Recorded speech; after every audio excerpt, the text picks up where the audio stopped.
Harap tenang, karena Anda sedang mendengarkan Bisik, Bincang Asik Konservasi.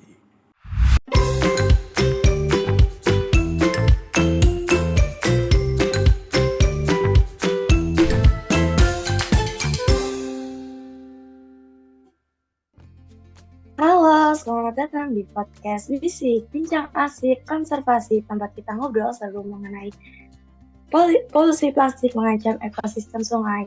Nama saya Fadli Zahra dan saya akan menemani kamu selama beberapa menit ke depan untuk mendiskusikan polusi plastik mengancam ekosistem sungai. Nah, di episode kali ini kita akan membahas tentang topik yang sangat penting nih untuk lingkungan kita. Kenapa sih topik ini penting? Nah, kalau kamu penasaran, pastikan kamu tetap ada di sini ya sampai akhir karena kita akan mengupas tuntas hal-hal menarik mengenai polusi plastik mengancam ekosistem sungai. Dan hari ini kita tuh nggak sendirian karena ada seseorang yang sangat keren. Kita kedatangan Teh Teresa, seorang asisten praktikum dan juga alumni dari Departemen Konservasi Sumber Daya Hutan dan Ekowisata yang akan berbagi pandangannya tentang polusi plastik mengancam ekosistem sungai. Halo Teh Tere, mungkin dari Teh Tere bisa memperkenalkan diri dulu nih Teh. Silakan Teh. Oke, halo semuanya. Perkenalkan, nama aku Teresa Vindi Pramesti. Aku alumni KSHE, tepatnya aku angkatan 57. Mungkin di sesi kali ini sebuah kehormatan ya bagi aku dapat diundang di podcast Bisik di tema polusi plastik yang mengancam sungai ini. Nah, selamat datang ya Teh Tere. Nah, jadi polusi plastik di sungai ini mengancam ekosistem air di sekitaran kita, merusak habitat dan juga mencemari air dan mengganggu kehidupan hewan-hewannya. Nah, untuk lebih lanjut, kalau sebenarnya itu apa sih yang dimaksud dengan polusi sungai dan apa aja sih biasanya polusi-polusi yang sering ditemuin di sungai? Karena kan ya ada banyak nih kayak jenis-jenis polusi. Kalau yang sering ditemukan di sungai itu apa ya Teh? Oke, ke dasar dulu ya. Kita harus tahu dulu nih apa sih pengertian polusi.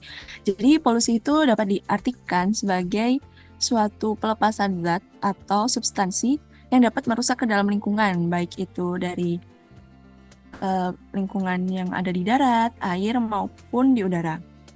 Nah, karena kali ini kita berfokus pada polusi sungai, jadi polusi sungai merupakan suatu zat kimia ataupun partikel padat yang sebenarnya itu tidak diinginkan di wilayah sungai, namun dia mencemari sungai sehingga menimbulkan dampak negatif di sungai. Karena sungai itu merupakan mata air sampai muara yang dikelilingi batas-batas waduk dan jaringan menurut peraturan pemerintah ya nomor 35 tahun 1991. Jadi tentu saja polusi yang mengancam di daerah sungai itu polusi air.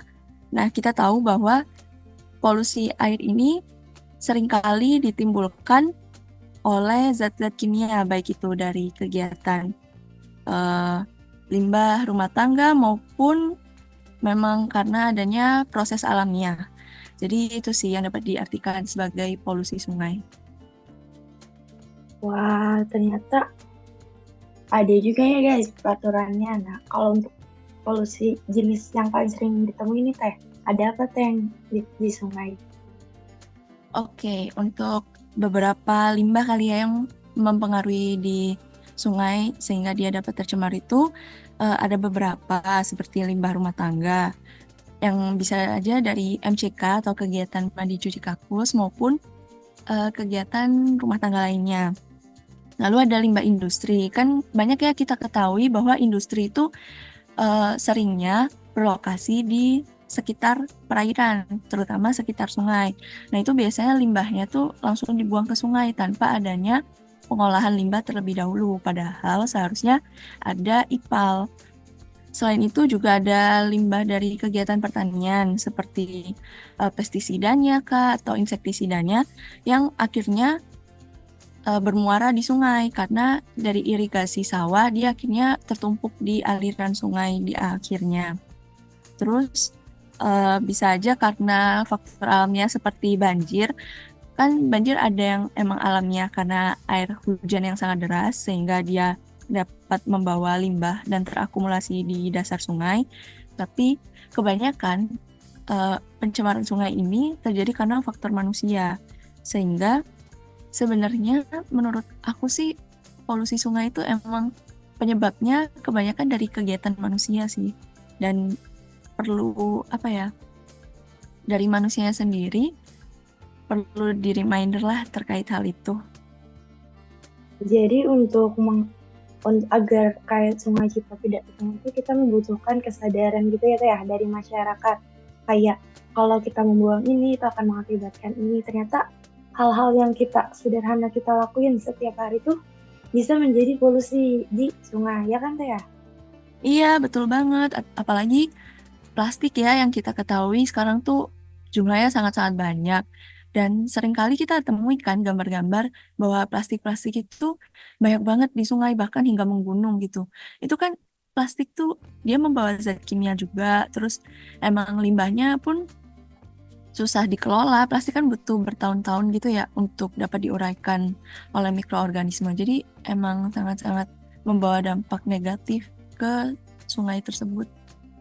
Wah, jadi kita harus mulai hati-hati nih dalam membuang sampah. Nah kan kalau di sungai itu kan pasti ada kehidupannya, ada floranya, ada faunanya yang tadi disebut. Dan juga kayak bagaimana sih polusi ini mempengaruhi flora dan fauna yang hidup di sungai. Karena kan kita tahu kayak ikan ada di sungai, terus juga ada beberapa tumbuhan di sungai. Itu gimana ya Teh, Kak? Dari limbah ini bisa mempengaruhi gitu. Oke, kita tahu ya bahwa memang banyak banget flora fauna yang ada di sungai, terutama yang mungkin seringkali kita temui itu ikan. Nah, dampak dari polusi terutama plastik ini menurut aku menyebabkan hilangnya atau hingga punahnya beberapa spesies flora fauna yang ada di sungai karena seperti contoh ikan. Kan ikan memakan segala sesuatu ya yang ada di sungai yang dianggap makanannya. Nah, seringkali kita temui bahwa plastik ini juga dikonsumsi oleh ikan dan waktu misal dibuka ikannya atau dipotong itu memang ada zat-zat plastik yang di dalam perut si ikan. Selain itu juga seperti burung air kayak bangau itu juga seringkali kita lihat dia mematuk sampah-sampah plastik. Terutama salah satu contoh yang sangat terpengaruh tuh Macrozoobenthos ya. Sebenarnya Macrozoobenthos ini nggak terlalu sering dibahas oleh masyarakat. Tapi Macrozoobenthos ini kan salah satu parameter kualitas air ya. Jadi polusi plastik terutama itu tuh sangat mempengaruhi keberadaan Macrozoobenthos karena kalau Macrozoobenthosnya makin lama makin sedikit berarti tandanya kualitas air itu semakin tercemar gitu. Jadi keberadaan polusi plastik ini sangat berdampak negatif kepada flora fauna yang ada. Selain itu juga spesies mamalia maupun amfibi yang ada di sungai juga pasti terpengaruh ya seperti katak, salamander dan lain sebagainya gitu. Lalu untuk floranya karena adanya penumpukan zat kimia ya bisa ditarik kesimpulan bahwa bisa saja terjadi fenomena eutrofifikasi sehingga menyebabkan seperti eceng gondok tuh terlalu tumbuh subur gitu di sungai sehingga menghambat oksigen masuk dan menimbulkan kepunahan. Jadi dampaknya memang seberbahaya itu sih untuk ekosistem sungai. Wah, ternyata sangat menyeramkan ya dampak-dampaknya gitu. Karena kan mungkin ikan gitu itu kan makanan kita yang bisa disebut sehari-hari juga nih. Dan ternyata di dalam perutnya ada plastik itu kan sangat berbahaya ya Teh ya. Nah, tapi untuk sejauh ini yang Teh tahu nih mengenai spesies apa sih yang paling terancam gitu yang terancam oleh polusi sungai kayak seperti apakah dia karena saking sensitifnya jadinya terancam atau karena emang berubah ya sedikit-sedikit gitu pengaruhnya kan yang sampai waduh karena ada ini spesiesnya tuh sangat-sangat terancam gitu. Oke, sejauh yang aku baca sih memang yang paling terancam tuh ikan ya karena ikan sendiri kan emang habitatnya di perairan, terutama di sungai. Jadi makin banyaknya polusi itu tentu saja mengancam keberadaan ikan. Lalu selain itu kan masyarakat juga memanfaatkan ikan yang ada di sungai kan. Jadi mau nggak mau kita tuh juga terdampak secara tidak langsung oleh polusi yang kita hasilkan sendiri sebenarnya ya. Jadi karena kita sehari-hari kan juga mengonsumsi protein, salah satunya ikan. Walaupun mungkin teman-teman sekalian atau pendengar sekalian mungkin nggak sesering itu ya mengonsumsi ikan, tapi pasti adalah suatu momen kita mengonsumsi ikan. Nah itu secara nggak langsung juga dampaknya ke kesehatan kita. Jadi menurut aku yang paling berdampak tuh kenanya ke si ikan sih, baik itu dari populasinya maupun juga kondisi ikannya yang mungkin akan dimanfaatkan masyarakat. Bisa aja dia cacat atau ada bagian organ-organ yang rusak gitu. Jadi menurut aku yang paling terdampak memang ikan sih. Wah, jadi kita bisa kehilangan makanan nih guys kalau kita terlalu sering untuk melakukan buang sampah ke sungai. Kalau bisa kita harus berhenti ya guys untuk buang sampah ke sungai, karena nanti masa kita nggak mencoba sih seenak apa ikan ya teh ya, karena kalau ikannya punah kita mau makan apa gitu. Nah kan tadi teh udah nih sedikit menjelaskan kalau bahwa polusi dari plastik itu kan mengakibatkan kayak ada bangau makan plastik, ada juga ikan makan plastik. Padahal kan seharusnya ikan tuh makan makanan yang masih biologis juga gitu, dan juga dari burung bangau juga kan masih memakan ikan atau memakan tumbuhan yang ada di sungai. Nah kalau kontribusi limbah plastik itu seberapa besar sih teh di polusi sungai ini? Karena kan yang kita tahu di mana-mana tuh pasti kayak ada aja gitu plastik kalau di sungai. Setiap kita kayak lewatin sungai, kita ada mau penelitian di sungai, yang pasti yang pertama paling mudah kan yang ditemuin tuh plastik. Nah, seberapa besar teh kontribusi limbah plastik ini di polusi sungai? Oke, seberapa besar ya kontribusi polusi plastik di sungai itu sangat besar banget ya, terutama di sungai ini karena seringkali banyak dari kita juga buang sampah tuh kayak langsung gitu ke sungainya. Sejauh yang aku baca tuh, ini menurut Borel tahun 2021, Borel et al. 2021, jumlah plastik yang masuk ke lingkungan perairan tuh setiap tahunnya berkisar 19 hingga 23 juta ton. Kan itu sangat-sangat fantastis ya angkanya. Kayak bisa dibayangkan lah oleh teman-teman sekalian, itu banyak banget menggunung itulah.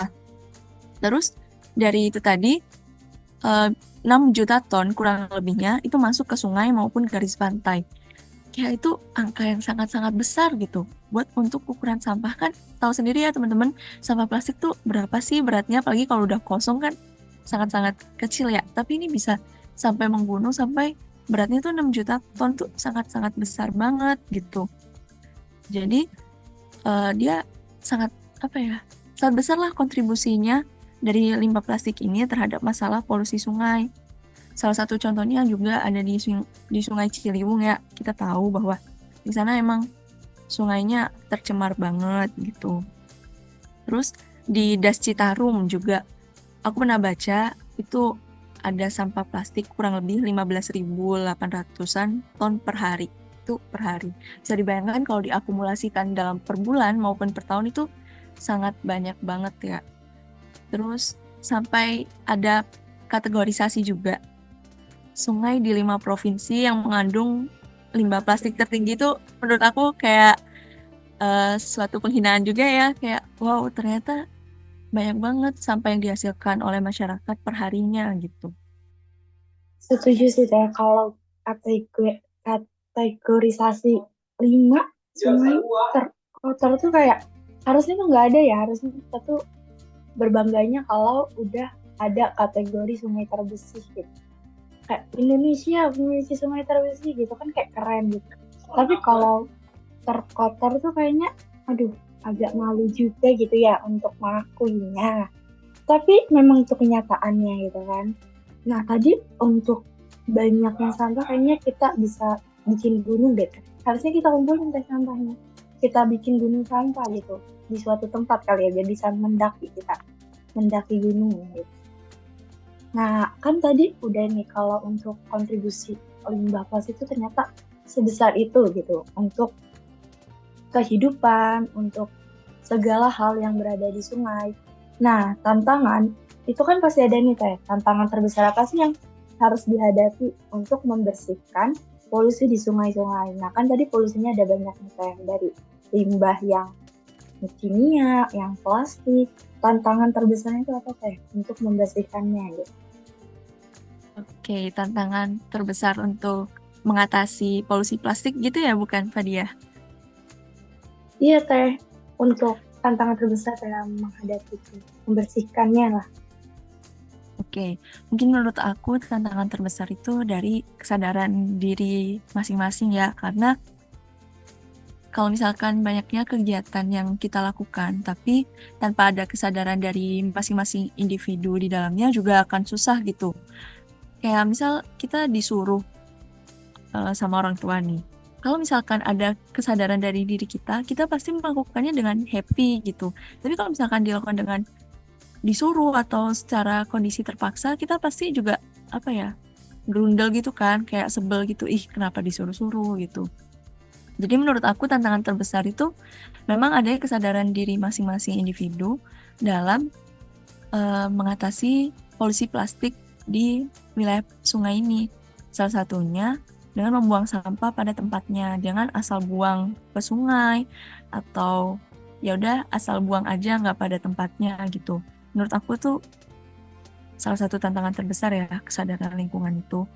Juga mungkin di sisi lain dari segi industri masih banyak banget industri yang tidak menggunakan IPAL, instalasi pengolahan air limbah itu dengan baik, sehingga itu membuat polusi plastiknya tuh makin banyak gitu ke wilayah sungai.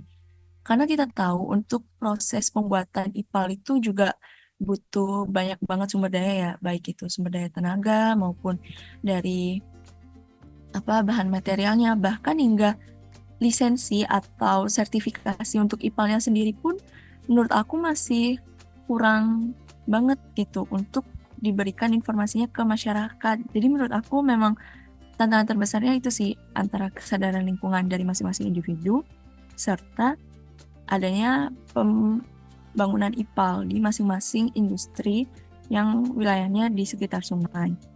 Tapi selain itu, balik lagi ke kesadaran lingkungan tadi, kita juga dapat melakukan pencegahan lain seperti menggunakan bahan-bahan yang ramah lingkungan, terus mengurangi penggunaan deterjen ataupun insektisida, pestisida, serta reboisasi itu juga penting banget untuk dilakukan di wilayah dekat sungai karena kita tahu sendiri pohon itu sangat berperan penting dalam regulasi air.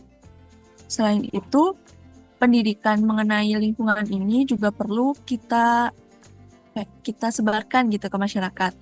Apalagi kita sebagai mahasiswa kehutanan ya, terutama kita tentunya memiliki peran yang sangat penting dalam memberikan pendidikan lingkungan ke masyarakat. Nah, itu juga menjadi tantangan terbesar kita, bagaimana cara kita mengemas informasi yang akan kita sampaikan ke masyarakat. Seperti itu sih. Nah, aku setuju sih kalau tantangan terbesar itu kesadaran masyarakat. Nah, emang dari kesadaran masyarakat dan juga kesadaran perusahaan atau kesadaran industri dalam pembuangan limbahnya itu emang sangat sulit ya, karena ibaratnya tuh kalau kita kayak orang hilir sadar kalau apa yang kita buang itu mencemari lingkungan dan apa yang kita lakukan itu ternyata berdampak ke lingkungan. Tapi kalau yang hulunya masih kayak ngapain sih ya buang aja gitu, karena airnya mengalir gitu kan agak sulit juga ya, karena jadi kita tuh membutuhkan kesadaran masyarakat secara luas gitu, dan juga kesadaran akan para pihak-pihak industri untuk mengelola limbahnya, yaitu menggunakan peraturan-peraturan atau teknik-teknik IPAL gitu. Nah kan dalam polusi sungai ini pasti mempengaruhi lingkungan sekitarnya, baik itu secara fisik, secara biologis. Nah, kehidupan manusia juga kan tidak terlepas nih dari sungai gitu. Kita membutuhkan sungai sebagai sumber air, kita juga membutuhkan sungai sebagai tempat kita untuk mencari makan gitu. Nah kan tadi udah sedikit dikasih tahu nih bahwa ikan juga bisa aja mengandung mikroplastik dari plastik yang dia makan, yang biasa. Bahkan makroplastik juga ada ya Teh, di sistem pencernaannya. Nah kan itu pasti akan mempengaruhi kita yang sebagai orang yang memakan ikan gitu. Nah ada gak sih Teh hal-hal dalam polusi sungai yang mempengaruhi kesehatan manusia, baik secara langsung maupun tidak langsung, atau secara berkepanjangan gitu Teh. Atau ada gak sih yang cuman kalau kita kayak gini, langsung kayak gini. Tapi kalau kita keseringan kayak gini, itu akan sepanjang umur kita tuh kita bisa aja kena ini gitu. Jadi apa aja Teh yang mempengaruhi kesehatan manusia? Oke, polusi plastik ya di sungai itu kan memang sangat-sangat berbahaya. Sejauh ini mungkin yang bakal berdampak langsung ke masyarakat, ke masing-masing individu itu tentunya penyakit pencernaan ya, seperti diare, disentri, muntaber gitu. Karena itu kan zat kimia seperti mikroplastik yang masuk ke pencernaan tentunya nggak bisa dicerna oleh organ-organ pencernaan kita. Jadi bisa menyebabkan penyakit pencernaan dalam skala ringan.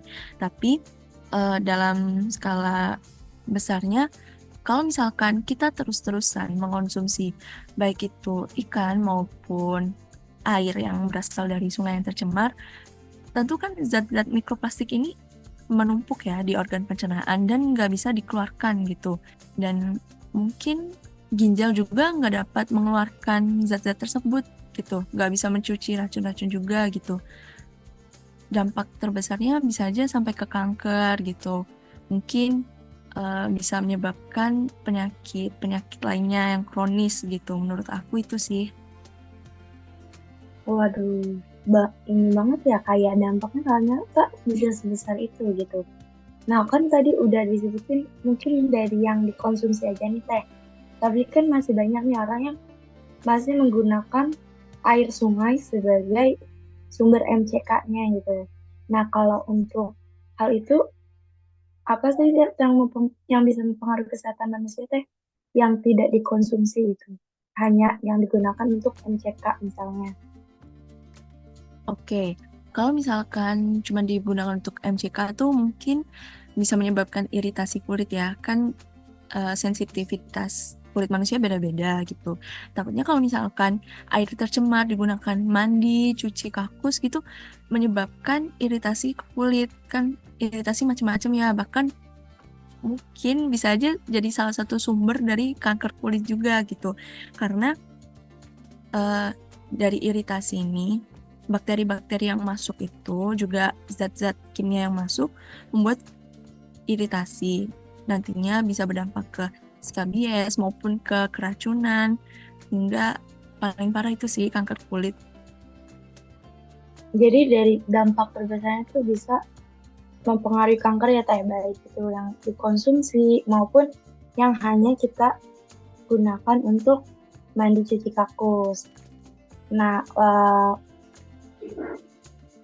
untuk kedepannya nih Teh, menurut Teteh harapan apa sih yang Teteh mau gitu? Atau Teteh tuh berharap di masa depan sungai-sungai kita tuh seperti apa Teh?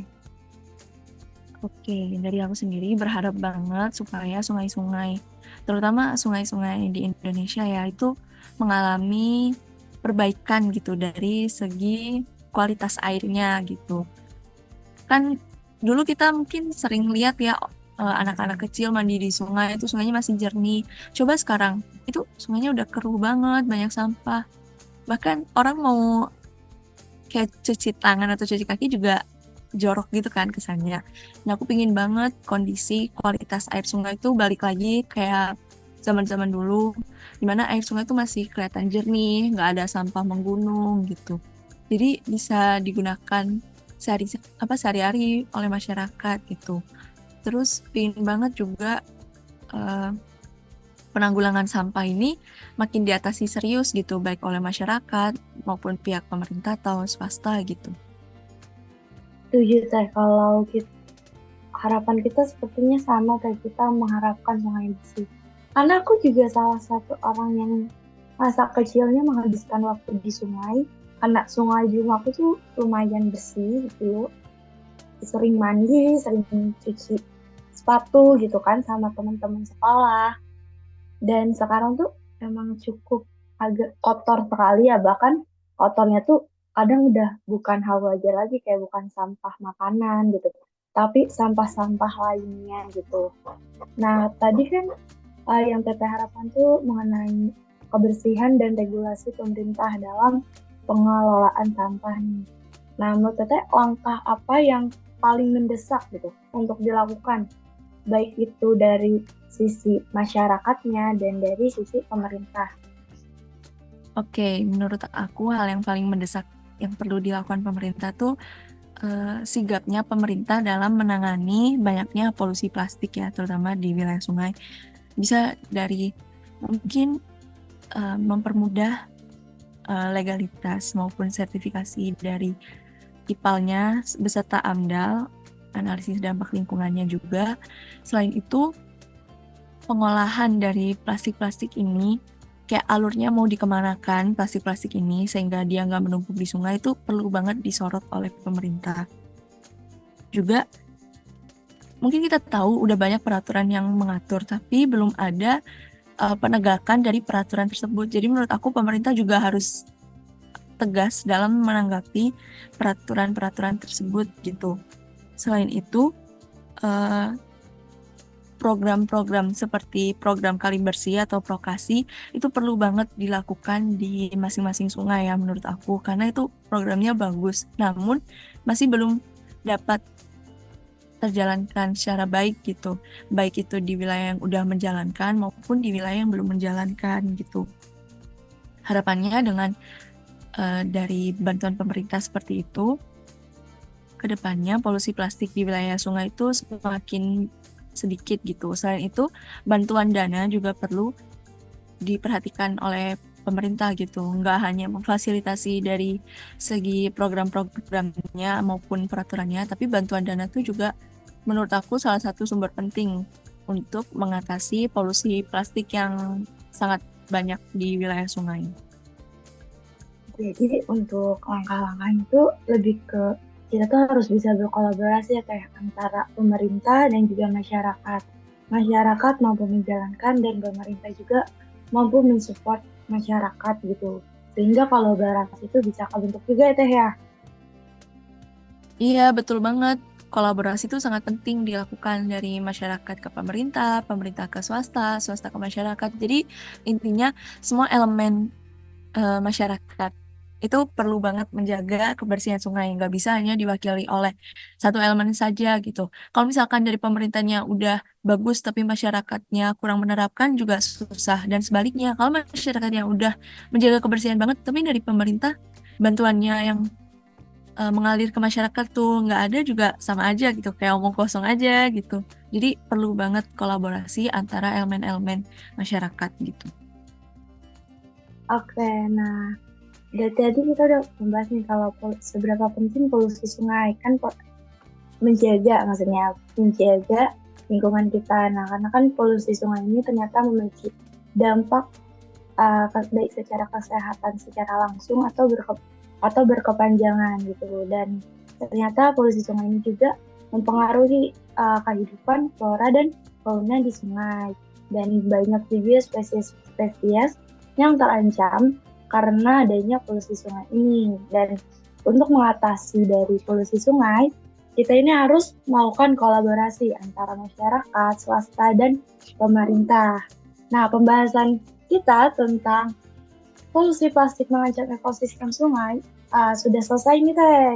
Dan teman-teman, nah semoga apa yang sudah kita bincang ini bermanfaat dan bisa memberikan wawasan baru buat Saya buat teman-teman dan juga buat pendengar lainnya, terima kasih banyak kepada Teh Teresa sebagai narasumber yang keren banget karena udah memberikan insight-insight baru gitu, pengetahuan baru untuk kita bahwa polusi plastik di sungai ini ternyata sangat-sangat mengancam gitu. Dan buat kamu yang ingin tahu lebih banyak atau punya pertanyaan, jangan ragu untuk berbagi di media sosial kami, dan jangan lupa untuk subscribe dan juga ikutin terus podcast ini supaya nggak ketinggalan di episode-episode menarik selanjutnya. Terima kasih ya Teh Teresa karena sudah hadir di podcast kami. Oke, terima kasih kembali. Senang bisa menjadi salah satu bagian dari podcast Bisik kali ini. Kain Teh Teresa juga seneng nih. Semoga yang dengar juga seneng ya Teh atas apa yang sudah kita bincang-bincang di sini. Jadi saya sebagai Fajar sebagai host pamit undur diri dan sampai jumpa di episode berikutnya. Stay curious and stay inspired. Bye bye.